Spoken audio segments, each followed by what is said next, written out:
Language को improve करने के लिए 4 स्किल्स को इम्प्रूव करना बहुत ही जरूरी है, जिनमें से पहली स्किल है रीडिंग, दूसरी स्किल है राइटिंग, तीसरी स्किल है लिसनिंग एंड चौथी स्किल है स्पीकिंग। तो आज के इस वीडियो में हम एक पोयम के माध्यम से अपनी रीडिंग स्किल को इम्प्रूव करना सीखेंगे। रीडिंग स्किल के साथ साथ हम इसमें सीखेंगे कि इस पोयम में किस प्रकार से ग्रामर का यूज किया गया है। My name is Dr. Ratan Patel and I am an English grammar trainer. I am very excited to share my knowledge and experience with you through my YouTube videos. तो चलिए video को शुरू करते हैं।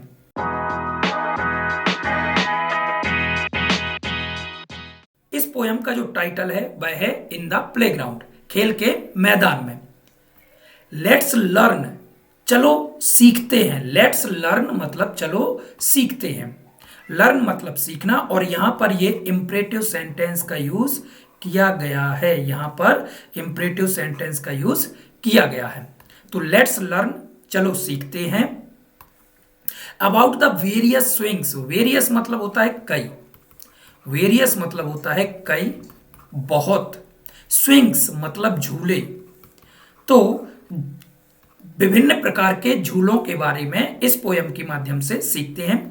We see in the playground, जो कि हम खेल के मैदान में देखते हैं। Read and learn their names, तो इस पोयम को पढ़ करके उन झूलों के जो विभिन्न नाम हैं उन नामों को हम सीखते हैं।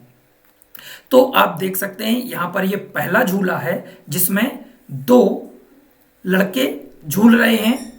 पहला है जिसका नाम है Jack. Jack and David are playing, तो जैक और डेविड खेल रहे हैं ऑन द मंकी बार्स। इस प्रकार के झूले को मंकी बार्स बोला जाता है। आप देख सकते हैं कि इसको मंकी बार क्यों बोला जाता है, क्योंकि यहां पर जो बच्चा है वह बंदर के जैसे इस झूले पर आगे बढ़ रहा है या झूल रहा है, या फिर आप बोल सकते हो कूदते हुए आगे बढ़ रहा है। यहां पर हालांकि गति नहीं है, बट हम उसके एक्शन से देखकर बोल सकते हैं कि वह बंदर के जैसे आगे बढ़ रहा है। जैक इज गोइंग अप, और जो जैक है, जो दूसरा जो लड़का है, वह ऊपर जा रहा है। यहां पर देखिए बहुत ही सिंपल इंग्लिश यूज की गई है, और यह प्रेजेंट कंटिन्यूअस टेंस का वाक्य है। अप द स्विंग, इस झूले पर जो मंकी बार, जो ये इस झूले का नाम है, इस पर वह ऊपर जा रहा है। David is under the swing, और जो डेविड है ये झूले के ठीक नीचे है, इसीलिए अंडर मतलब नीचे, अंडर मतलब नीचे। नाउ जैक एंड डेविड, और अब जो जैक और डेविड हैं are climbing the jungle gym. अब जो जैक और डेविड हैं वो अब दूसरे झूले पर आ गए हैं जिसका नाम है जंगल जिम। ये इस झूले को जंगल जिम बोला जाता है। ये भी मंकी बार जो झूला है उसका ही एक नया नाम है। दे आर इंजॉइंग, बहुत ही आनंद ले रहे हैं, इंजॉय कर रहे हैं झूलने के प्रक्रिया को या झूलने के अपने खेल को।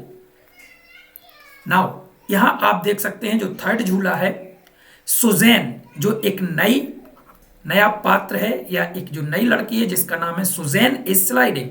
स्लाइड मतलब होता है फिसलना, फिसलना।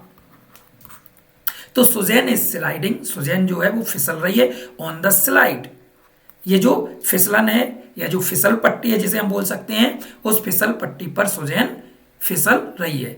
सी लव्स इट वेरी मच, और सुजैन को फिसल पट्टी पर फिसलना बहुत ही पसंद है या वह बहुत ही पसंद करती है। यह जो लव का अर्थ है बहुत अधिक पसंद करना, बहुत अधिक पसंद करना। नेक्स्ट यहां पर आप देख सकते हैं कि गीता एंड रॉली, यहां पर 2 गर्ल्स और हैं जिनका नाम है Geeta and Rolly, are making balance. ये बैलेंस मतलब संतुलन बनाना। तो ये क्या कर रही हैं, बैलेंस बना रही हैं, संतुलन बना रही हैं ऑन द सीसा। सीसा ये ये भी एक झूला है जिसे हम बोलते हैं हिंडोरा। हिंडोरा, ये हिंडोरा या सीसा जो नाम का जो झूला है उस पर वह भी दोनों मिलकर बैलेंस या संतुलन बना रही है। गीता इज सुजैन सिस्टर, जो गीता है वह सुजैन की बहन है। जो अपोस्ट्रोफी एस लगता है किसी भी लिविंग सब्जेक्ट में या लिविंग सजीव संज्ञा के साथ अगर अपोस्ट्रोफी एस लगता है तो इसका अर्थ निकलता है का, की, के। तो गीता सुजैन की सिस्टर है। आप नेक्स्ट जो फिगर है उसमें आप देख सकते हैं, नाउ सुजैन इज एंजॉइंग, और जो सुजैन है अब वह आनंद ले रही है ऑन द स्विंग, जो झूला है नॉर्मल झूले का आनंद ले रही है या झूल रही है। हाउ हैप्पी सी इज, देखिए यहां ये एक्सक्लामेटरी सेंटेंस है।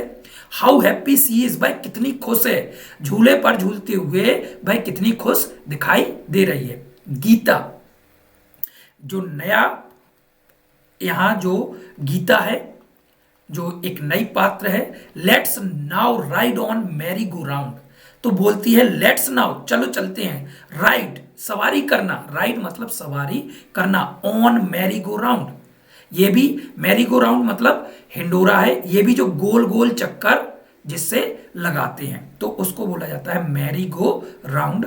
जो हिंडोरा होता है या जो हिंडोरा होता है जिसके द्वारा गोल चक्कर लगाए जाते हैं। Rolly, I don't want to go, तो रॉली मना करती है कि मैं नहीं जाना चाहती, प्रेजेंट सिंपल यूज किया गया है।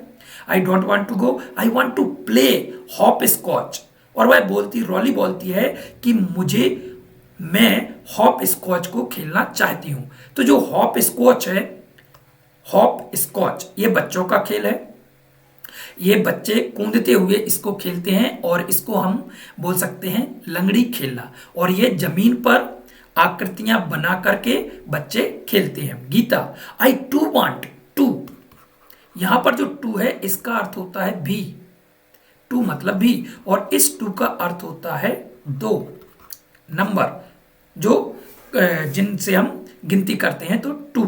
लेट्स प्ले, चलो खेलते हैं, लेट्स प्ले ये इंपरेटिव सेंटेंस है तो इसका अर्थ है चलो खेलते हैं। तो यहां पर आप हॉप स्कॉच को देख सकते हैं। Now Geeta and Rolly are playing the hopscotch, और जो रॉली और गीता हैं ये दोनों हॉप स्कॉच को खेल रही हैं, मतलब लंगड़ी को खेल रही हैं। यहां पर आप बर्ड्स जो मीनिंग्स है उनको देख सकते हैं, जैसे क्लाइंब टू मूव अपवर्ड और टूवर्ड्स द टॉप, मतलब क्लाइंब मतलब होता है चढ़ना, ऊपर की ओर चढ़ना। स्लाइड फिसलना, to move easily on a slippery surface, जो फिसलन भरी जो सतह होती है उस पर से फिसलना। मंकी बार ये एक झूला है, और hopscotch a game played by drawing lines on the floor, तो एक प्रकार का खेल है जिसे बच्चे खेलते हैं, कहां पर, जमीन पर लाइनों को ड्रॉ करके बच्चे इस गेम को खेलते हैं। Thank you for watching and don't forget to like and subscribe for more useful and helpful English language lessons. See you in the next video.